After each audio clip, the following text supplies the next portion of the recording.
So as you can see, Old Man Winter has reared his ugly head again. So the sugar bush is frozen, covered in snow. You guys can see all my buckets and barrels. Those are the trash barrels, but look down this way, you can see everything's covered in snow. It's not necessarily a bad thing. You guys saw my post from yesterday where I was able to cut some more wood. Well, you guys saw my safety video, but then I was cutting wood. So yeah, it gives you kind of a little bit of time to reset. The sap's probably not going to flow until either Sunday this week or Monday next week, and I'll show you guys a screenshot of the weather to kind of show you why it's not going to run. Again, like I mentioned, you want those nights where it freezes and you want days where it thaws. So this is going to be kind of a hard reset. It's not going to get above freezing for about 4 days, and then after that it's going to have a really good temperature fluctuation. So the sap should be flowing pretty good. So with that being said, there's a couple things you can do to help improve the quality of your syrup throughout the season, and this is one of those times where you can actually take a step back, slow down, regroup, and kind of do some preventive maintenance things. So one thing that I'm going to do this week is I'm going to clean the pan. I'll show you guys that whole process. I'm going to pull all the sap out. I'm going to clean all the sugar sand out. I'm going to clean the bottom, get all the creosote off the bottom of the pan, get everything back in the evaporator ready to go, so that when I can fire up the evaporator on probably Monday next week, I'm ready to make really good high quality syrup. And that's one of the things about keeping everything clean as possible is going to help greatly increase the quality of your sap. I'm also going to go around, pull what's remaining sap is in the buckets, because there is a little bit of sap in the barrels. I'm going to pull that out and do a hot water rinse on all my barrels again, just to kind of clean everything up, get all the sap out so that I can start fresh next week.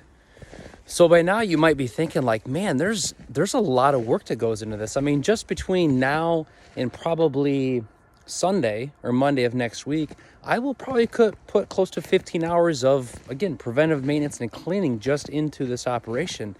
But the reason why I do that is because I want to make sure that I produce the most consistent, best quality product that I can.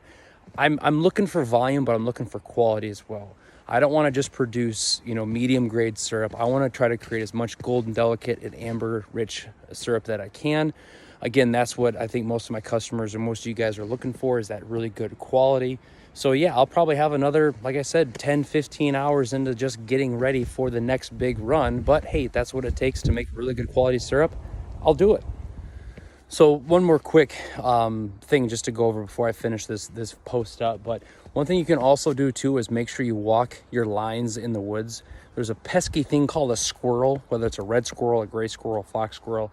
They love to chew, and they love to chew on tubing. I don't know why. I can't figure it out, but it's soft, it's pliable, it's better than chewing on wood. So they will go along and they'll chew through a lot of your lines. So walk the lines this time of year. You've got a big freeze coming.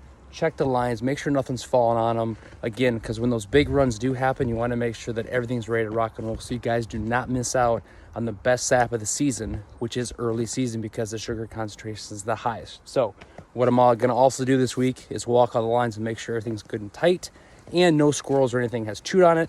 And lastly but not least, make sure nothing has fallen on the branches or fallen on the main lines to affect the lines themselves. So I get it, this is probably a boring post, but again, like I told you guys in the beginning, I'm going to show you guys all parts of this process. So I cannot thank you enough for hanging out with me on this journey.